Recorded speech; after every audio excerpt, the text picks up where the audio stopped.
नमस्कार, आप देख रहे हैं टोटल टीवी। मैं हूं सौरभ जौहरी। हमारी खास पेशकश में आपका स्वागत है।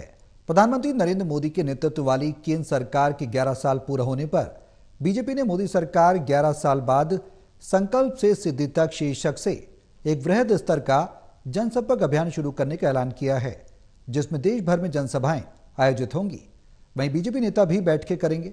संगठन में महासचिवों और वरिष्ठ मंत्रियों की एक समिति बनाई गई है। केंद्रीय मंत्री और मुख्यमंत्री और मंत्री भी पैदल यात्रा के जरिए मोदी सरकार की उपलब्धियां बताएंगे। बीजेपी की तरफ से तमाम बीजेपी के प्रदेश अध्यक्षों को एक लेटर भी भेजा गया है। यह अभियान 9 जून से लेकर 21 जून 2025 तक चलेगा। ऐसे में इन 11 सालों में कितना मजबूत हुआ भारत और कितने बदले हरियाणा के हालात, और केंद्र की मोदी सरकार के 11 साल पूरे होने पर क्या है बीजेपी की आगामी रणनीति, ये सवाल है।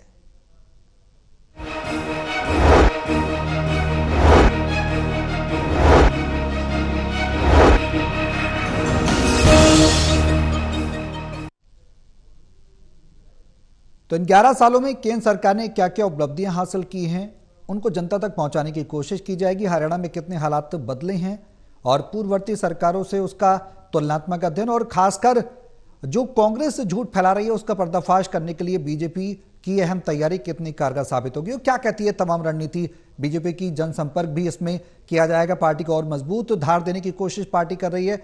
ये तमाम सवाल हैं जिनके जवाब तलाशने की कोशिश करेंगे। हमारे सहयोगी हमारे साथ मौजूद हैं। हिसार से टोटल टीवी के associate editor doctor Mahesh Kumar, Panipat से टोटल टीवी के एसोसिएट एडिटर देवेंद्र कथुरिया और वरिष्ठ पत्रकार वीरेंद्र सोनी जी हमारे साथ चर्चा में बने हुए हैं। आप सभी के साथ मैं चर्चा को आगे बढ़ाऊं, लेकिन उससे पहले एक रिपोर्ट दिखाते हैं। रिपोर्ट देखिए, फिर करेंगे चर्चा शुरू।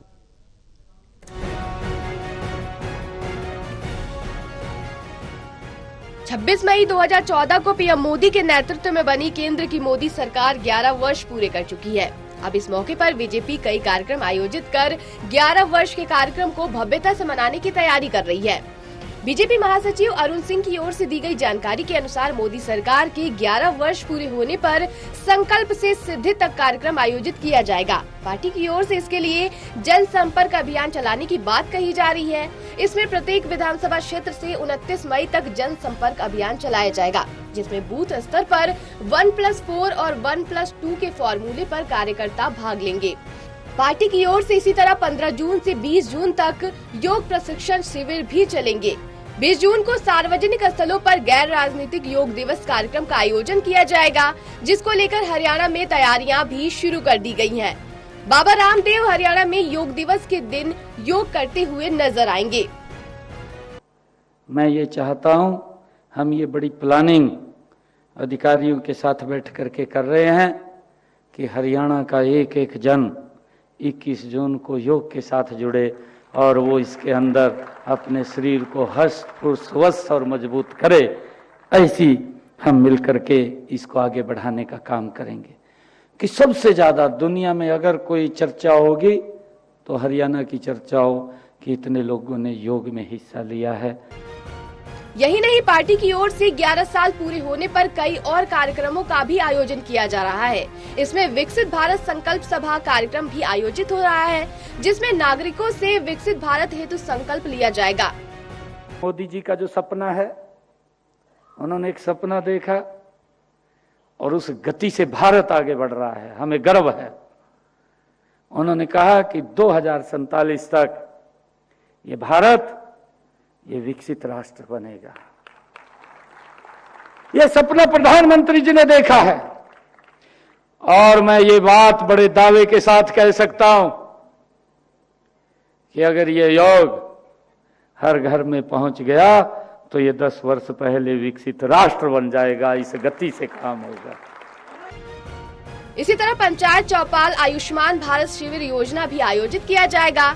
इसके अंतर्गत प्रत्येक विधानसभा क्षेत्र में केंद्र सरकार की योजनाओं से संबंधित पंजीकरण शिविर लगाए जाएंगे। प्रत्येक जिले में कम से कम 100 लाभार्थियों की सहभागिता होगी। साथ ही साथ पार्टी कांग्रेस की तरफ से फैलाए गए झूठ का पर्दाफाश करने की तैयारी कर रही है। इसके तहत कांग्रेस की तरफ से मोदी सरकार के विरुद्ध फैलाए गए झूठ और भ्रामक प्रचार का तथ्यों के साथ खंडन किया जाएगा। विशेषकर प्रेस, सोशल मीडिया और जनसभाओं के माध्यम से लोगों तक कांग्रेस का झूठ पहुंचाया जाएगा। Lalit Narayan Kandpal, total news, Delhi. तो 11 साल कितने बेमिसाल, इसकी तैयारियां पार्टी बड़े स्तर पर कर रही है। हरियाणा में भी इसकी तैयारियां देखने को मिल रही हैं। कितने हालात बदले और क्या कुछ आगे की रणनीति है, तमाम सवाल बरकरार हैं। देवेंद्र, शुरुआत में आपसे करना चाहूंगा, किस तरह की तैयारियां, क्या कुछ रणनीति है और 11 साल की उपलब्धियों को ले जाने का आगामी मकसद अगर दूरगामी सोच के साथ देखें तो क्या कुछ नजर आता है? स्वरूप, देखिए 11 का अंक अपने आप में बहुत शुभ माना जाता है। जब हम कोई शगुन किसी को देते हैं शादी में या किसी बच्चे को, तो 11,000 या 11 रुपए, 11 को शुभ अंक माना जाता है। और मुहावरा भी है 1 + 1 11। तो 11 साल पूरे हो गए हैं मोदी सरकार को, बीजेपी लेड एनडीए को। और चूंकि अब देखिए एक साथ कई उपलब्धियां बीजेपी के पास हैं, जैसे हरियाणा में तीसरी बार सरकार बनी है, तीसरी बार मोदी सरकार बनी है। दिल्ली में 25-26 साल बाद कभी सरकार बीजेपी कोशिश कर रही थी, वो बन गई। महाराष्ट्र में बन गई, हरियाणा में तीसरी बार बन गई। उपलब्धियां बहुत सारी। और सबसे बड़ी ताजा उपलब्धि पाकिस्तान के खिलाफ जो एक ताजा मिसाइल ऑपरेशन हुआ है, भारत की शानदार जीत हुई है। सेनाओं ने देशभक्ति और शौर्य का प्रदर्शन किया और सरकार ने उसको भुनाया भी है। जिस तरीके से प्रधानमंत्री का या हमारे पूरे जहां जहां बीजेपी सरकारें, बीजेपी रूल्ड स्टेट्स में पाकिस्तान के खिलाफ जो एक बड़ा ऑपरेशन हुआ है, उसमें शानदार जीत का जश्न तो मनाया ही जा रहा है, लेकिन इसको सियासी तौर पर भी इसका फायदा उठाने की बीजेपी ने पूरी कोशिश की है। अब बीजेपी आगे की ओर देख रही है। 11 साल पूरे हो गए हैं, पूरे हरियाणा में भी कार्यक्रम होंगे जैसे मुख्यमंत्री बता रहे हैं, पूरे देश में। और वहां वहां जहां बीजेपी की सरकारें हैं, जाहिर है कांग्रेस तो जश्न नहीं मनाएगी तो बीजेपी रूल्ड स्टेट्स में उनको कहा गया कि आप बड़े बड़े कार्यक्रम करो, रैलियां होंगी, पैदल यात्रा करेंगे। आप देखिए केंद्रीय मंत्री और मुख्यमंत्री जिस जिस राज्य से केंद्रीय कैबिनेट में मंत्री हैं वो अपने राज्यों में करेंगे। मुख्यमंत्री जो बीजेपी के है वो पैदल यात्राएं 20 से 25 किलोमीटर तक लोगों को मिलेंगे, सरकार की उपलब्धियों का बखान करेंगे, मोदी जी का प्रचार करेंगे। मतलब व्यापक स्तर पे देशव्यापी कार्यक्रम, हर स्टेट में कार्यक्रम। तो वैसे भी ये तो कांग्रेस भी कहती है कि संगठन के मामले में, फैसले लेने में, एक योजना बनाने में बीजेपी का कोई सानी नहीं है। ये तो विपक्ष भी मानते हैं। और बीजेपी अब फिर उस रास्ते पर है। एक ऐसा ब्लूप्रिंट तैयार किया जा रहा है 11 साल के बाद। अब विकसित भारत की बात हो रही है, अब मोदी जी का तीसरा कार्यकाल है, आगे की राहें बनाने की बात, आगे की दिशाएं तय करने की बात, बड़े व्यापक स्तर पर कार्यक्रम होने हैं और जिसमें बीजेपी नहीं एनडीए के घटक दल भी शामिल होंगे। अब महेश, क्या कुछ लगता है खासकर पूरे देश में जहां जहां बीजेपी शासन है, बीजेपी शासित सरकारें काम कर रही हैं, उसमें और खासकर हरियाणा में क्या कुछ बदला है, कितना परिवर्तन हुआ है, क्या कुछ उपलब्धियां रही हैं, क्या नजर आता है? देखिए, उपलब्धियों की जहाँ तक बात है तो मुझे लगता है कि बिना खर्ची, बिना पर्ची नौकरियों की जो कोशिश भारतीय जनता पार्टी की तरफ से की गई थी, वो सबसे बड़ी उपलब्धि आप कह सकते हैं कि मानी जा सकती है। पहले हमने देखा कि पारिवारिक एक वर्चस्व राजनीति पे था, अलग अलग परिवारों का वर्चस्व था और एक साधारण परिवार के, एक ऐसे परिवार के जिसका कोई राजनीतिक इंटरफेरेंस ना हो। इंटरफेरेंस से मतलब है रैलियों में ना गया हो, कार्यकर्ता के रूप में काम ना किया हो, उसके बच्चे को किसी सरकारी नौकरी में पहुंचना और खासकर एचसीएस जैसी नौकरियों पे पहुंचना, ये बिल्कुल हरियाणा के लोग ऐसा सोच नहीं पाते थे कि ये संभव हो सकता है। बिना मैच फिक्सिंग के, बिना मैनेजमेंट के एचसीएस की नौकरी तक कोई साधारण परिवार का बच्चा पहुंच जाए, ये मुमकिन नहीं हुआ करता। और खासकर क्षेत्रवाद भी सरकारी नौकरियों में सबसे ज्यादा देखने को मिलता था। मुझे लगता है कि अगर सबसे बड़ा परिवर्तन कोई अगर देखने को मिल रहा है तो राजनीति में जिस तरीके से केंद्रीकरण यहाँ पर भारतीय जनता पार्टी ने किया, मुझे लगता है कि हरियाणा प्रदेश में अगर मुख्यमंत्री की शक्तियों की भी बात आई तो उसमें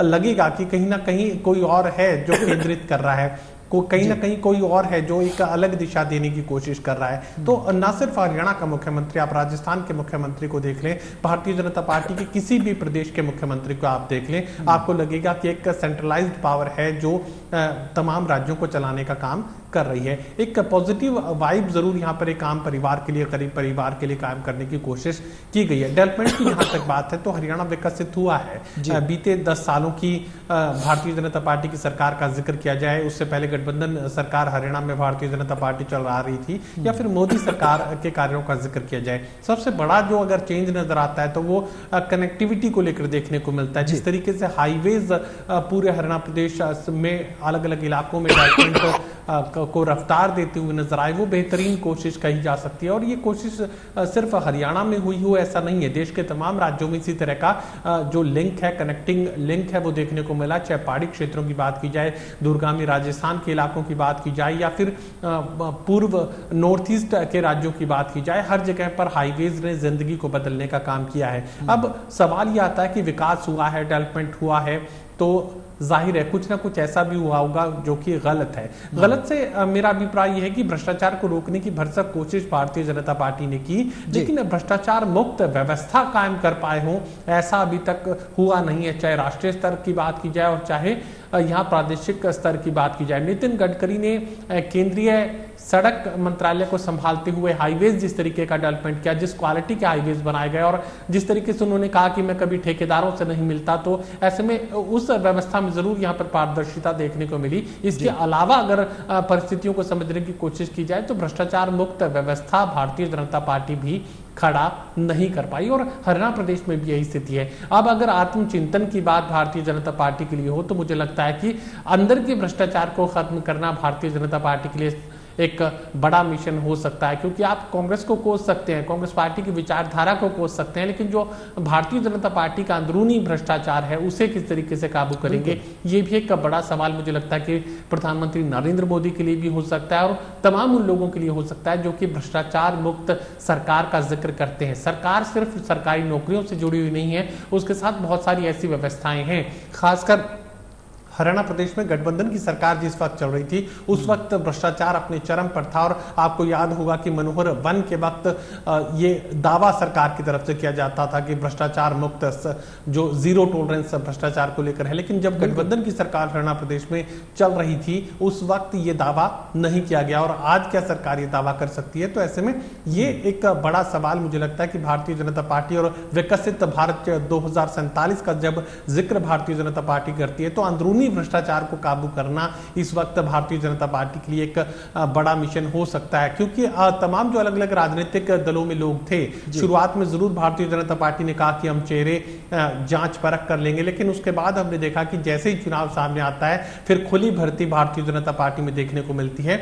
जिन लोगों को बड़े से बड़े नेता उन्हें सांसद तक बना दिया प्रधानमंत्री नरेंद्र मोदी ने, जिन्हें कोयला घोटाले में सजा के मुहाने तक ले जाकर खड़ा कर दिया था और कोर्ट की प्रोसीडिंग्स को देखकर यह लगता था कि किसी भी वक्त गिरफ्तार किया जा सकता है, उन तमाम नेताओं को फिर कांग्रेस पार्टी से निकालकर भारतीय जनता पार्टी में ज्वाइन करवाया गया, फिर उन्हें सांसद तक बना दिया गया। और ऐसा एक मामला नहीं है, ऐसे अनेकों मामले हैं जो भारतीय जनता पार्टी की लॉन्ड्री में धुलकर पाक और साफ हो चुके हैं, भ्रष्टाचार उनका खत्म हो चुका है। तो ऐसे में यहाँ बहुत सारी ऐसी परिस्थितियां हैं। अगर विकसित भारत का जिक्र प्रधानमंत्री नरेंद्र मोदी करते हैं तो फिर एक साफ और स्वच्छ भारतीय जनता पार्टी का जिक्र भी यहाँ प्रधानमंत्री नरेंद्र मोदी को करना चाहिए। बिल्कुल, बेहद अहम बात है। वीरेंद्र जी, क्या कुछ लगता है इन तैयारियों को लेकर जिसका जिक्र महेश भी कर रहे हैं? बेहद अहम बात है कि ट्रांसपेरेंसी और कहीं स्वच्छ भारत के साथ साथ स्वच्छ छवि वाले नेताओं का भी एक विश्लेषण होना बाकी है पार्टी में। क्या उन पर अमली जमा पहनाया जाएगा? ये जो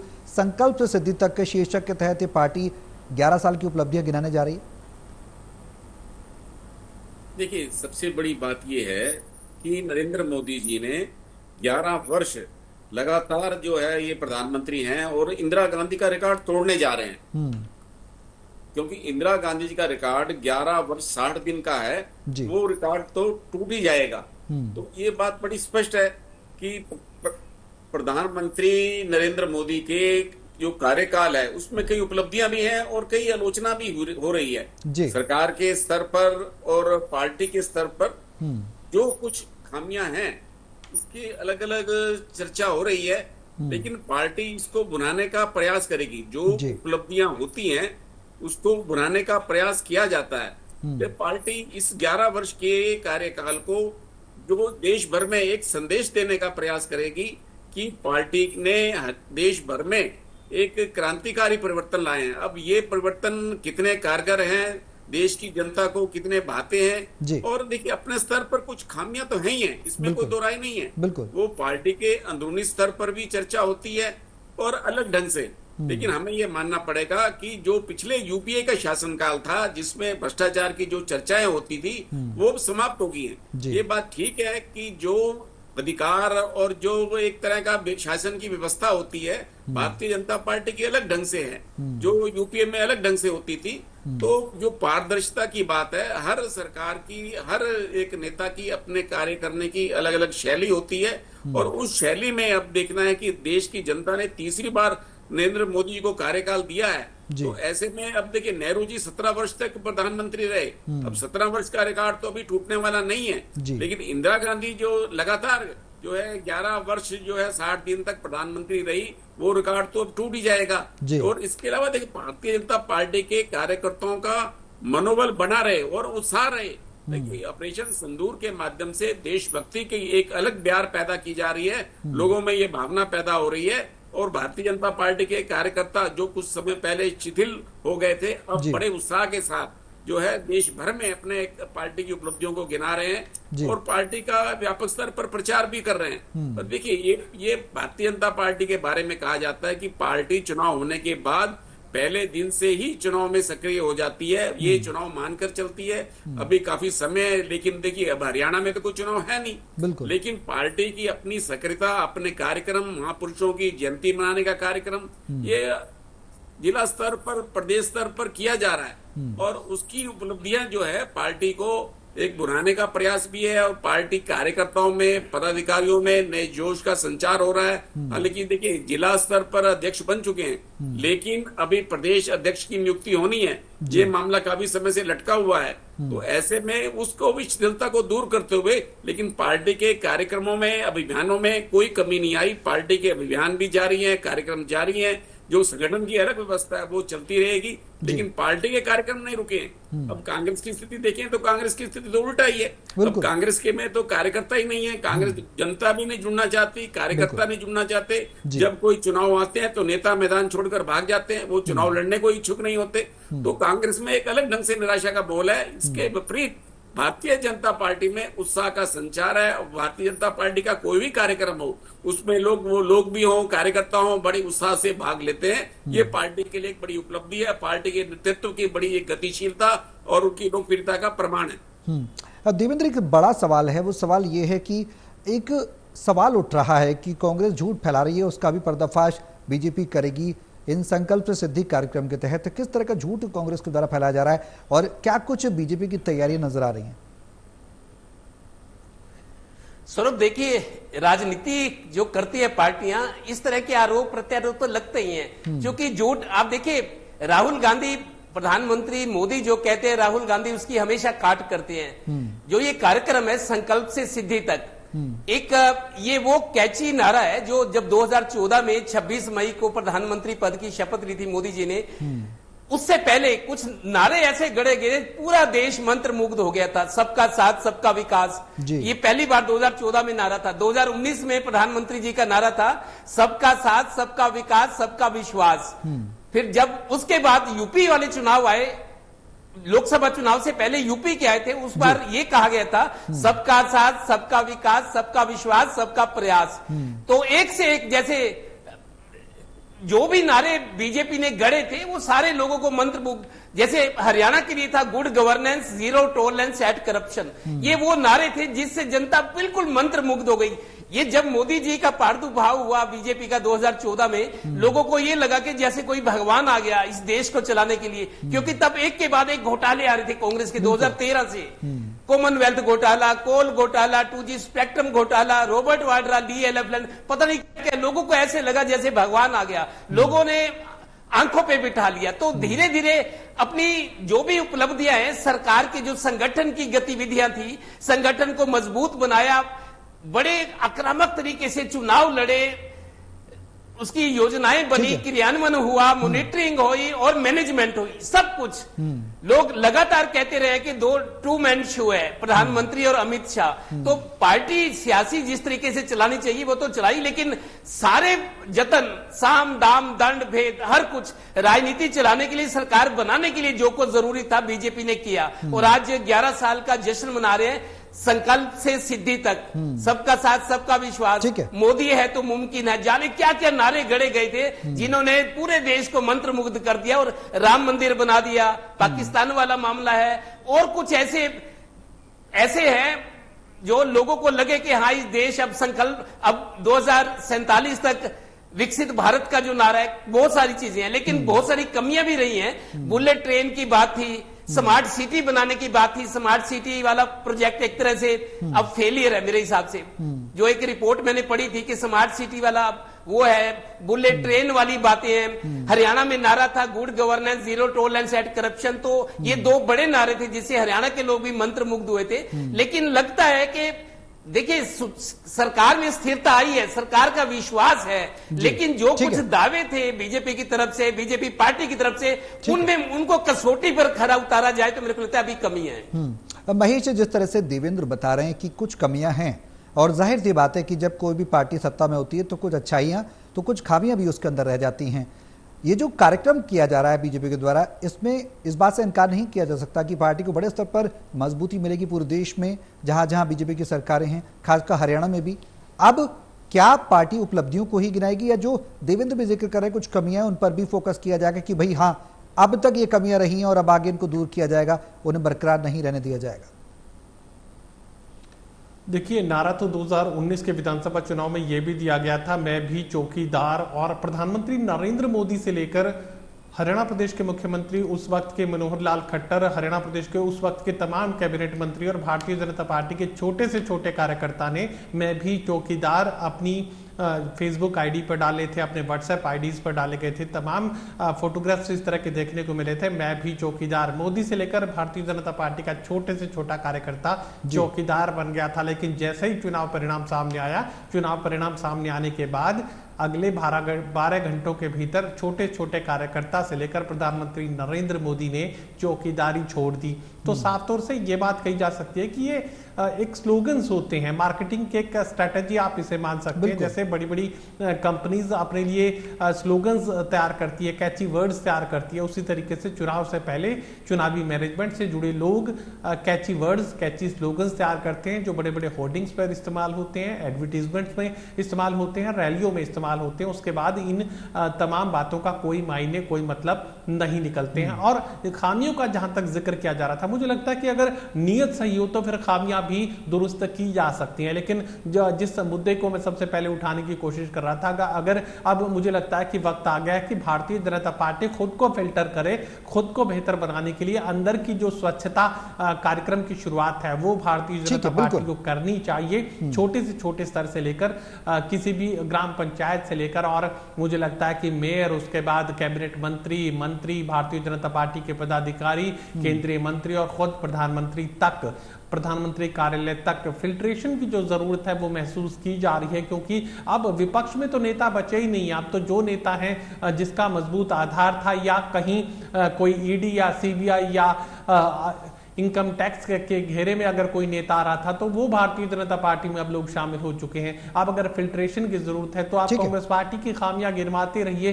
बहुत ज्यादा उसके गिनवाने की जरूरत भी मुझे नहीं लगता कि इस वक्त बनी हुई है। क्योंकि झूठ का जिक्र भी यहाँ पर किया जा रहा है कि कांग्रेस झूठ फैला रही है। कौन से झूठ का जिक्र यहाँ पर भारतीय जनता पार्टी कर रही है ये स्पष्ट नहीं किया गया। मुझे लगता है कि संविधान को लेकर ही राहुल गांधी सबसे ज्यादा बात उठाते हैं कि संविधान खतरे में है, डेमोक्रेटिक जो व्यवस्था देश की है वो खतरे में है। मुझे लगता है कि भारतीय जनता पार्टी कांग्रेस को लेकर यही कहना चाहती है कि ना तो संवैधानिक व्यवस्था देश के खतरे में है और ना ही डेमोक्रेसी को कहीं कोई खतरा है। फिलहाल जो सबसे बड़ी खामियों का जिक्र आप कर रहे थे, खामियां खुद ब खुद दुरुस्त हो जाएंगी अगर नीयत सही हो जाएगी। और नीयत सही करने के लिए मुझे लगता है कि भारतीय जनता पार्टी चाहे प्रादेशिक स्तर पर हो चाहे राष्ट्रीय स्तर पर हो, अंदर के फिल्ट्रेशन की बड़ी जरूरत इस वक्त देश महसूस कर रहा है। ठीक है विनीत जी, मैं लास्ट कमेंट इसी सवाल पर लेना चाहूंगा आपसे संक्षेप में। सर, ये फिल्ट्रेशन का जिक्र जो महेश कर रहे हैं, क्या प्रैक्टिकली पार्टी के लिए संभव है इस स्थिति में, जिस स्थिति में पार्टी अब मजबूती से